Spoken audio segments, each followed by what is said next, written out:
Welcome to Story Time. My name is Debbie Pruett. Today's story is called My Buddy.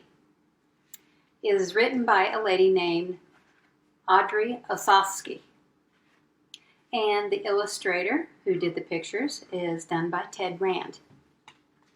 Audrey dedicated this book to a little boy that used to live in her neighborhood, and he rode around in a wheelchair, and he had a dog that walked beside him that was a golden retriever. Ted, the guy who did the pictures for this book, he dedicated his artwork in this book to a boy that he knew, and his name was John, and John had a dog named Newman. So both the author and the illustrator of this book dedicated it to real life people that they thought about when they made this book. I hope you enjoy it. Buddy is my best friend. He never gets mad at me. He never runs off to play with another boy. He always listens when I need someone to talk to. Buddy is my golden retriever. He looks like the sun is always shining on him. When he sees me, his big brown eyes are always sweet as a smile. But Buddy is more than a friend. He's my arms and my legs. He helps me do things I cannot do myself. And I cannot do a lot of things other kids can. I have a disease that makes my muscles weak. It's called muscular dystrophy. Before Buddy, my mom and dad helped me. Mike and other friends helped me too.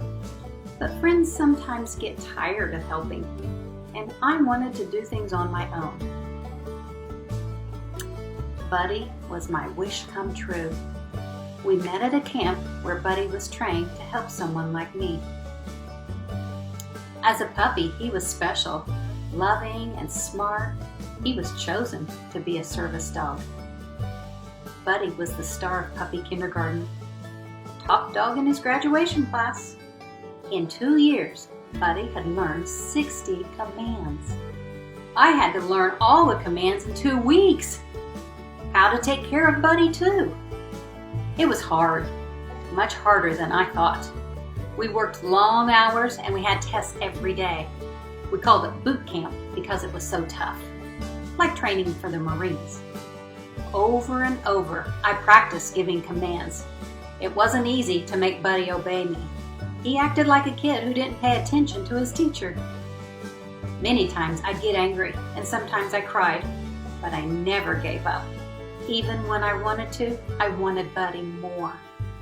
To help us bond and to feel we belonged together, Buddy was leashed to my wrist all day and all night. We had to do everything together. We slept together. We even took showers together. There they are in the shower. I began to understand Buddy better and myself too. I had to believe that I was a leader before Buddy would believe. And after many days, my voice got stronger when I gave commands. One day, Buddy looked me in the eye, and he obeyed. He learned to trust me, and I learned to trust him. Then I graduated too, and we were a team. Back home, Mike came over to meet my new friend. Don't pet him or give him snacks, I said. Buddy doesn't eat on the job. I told Mike about 60 commands, but I had to show him just a few. Up, light, I commanded, and Buddy turned on the light. Good boy. Tug, I commanded, and Buddy opened the door. Let me try, Mike said. Buddy only listens to me, I told him. You're lucky, Mike said. We went to the shopping mall. I worried, would Buddy keep his cool in a crowd? Buddy was a pro. He pushed elevator buttons. He fetched baseball cards from a very high shelf. And he kept me company at the barber shop. Buddy's favorite job was at the pet store. He picked up a bag of doggy treats, gave the lady my $1, and brought me the package with the change inside, wagging his tail. On the first day of school, Buddy brought my clothes. Then he fetched my blue and gold backpack. He was ready for work.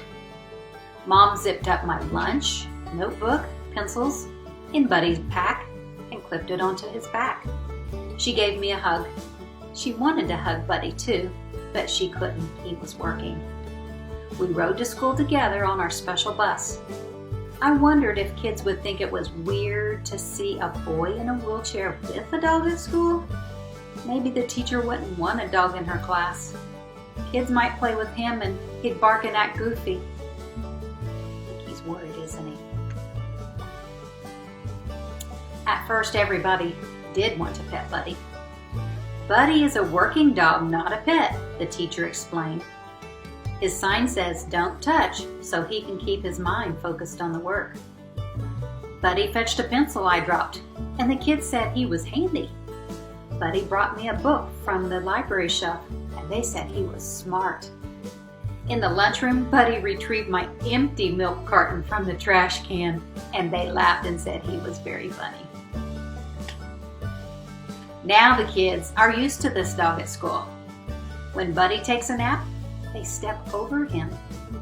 He's just one of the guys. My teacher likes Buddy too. He's the quietest one in the class. After school, Buddy is ready for a run around our yard. On nice days, we play ball outside. I can't throw the ball very far, but Buddy doesn't care. He's just happy to play with me. Sometimes Mike calls. Buddy picks up the phone and brings it to me. "Come on over and play video games," Mike says. We buzz over to Mike's, and Buddy rings the doorbell. Buddy likes playing t-ball the best. I hit the wiffle ball with a plastic bat, and Buddy does the fielding. Whatever we do together. We're a team. Before Buddy, I didn't like to go places. People stared at me.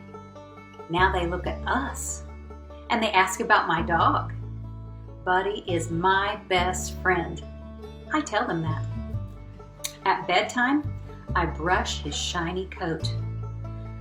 Oh, soon I'm tired and I have to stop. Buddy licks my face. He knows I'm his best friend too.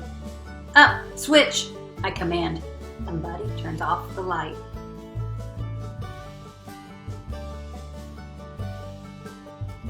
He gives me sloppy kisses. I give him hugs back. He's my buddy. I hope you enjoyed this story. Thank you for joining me for story time. See you next week.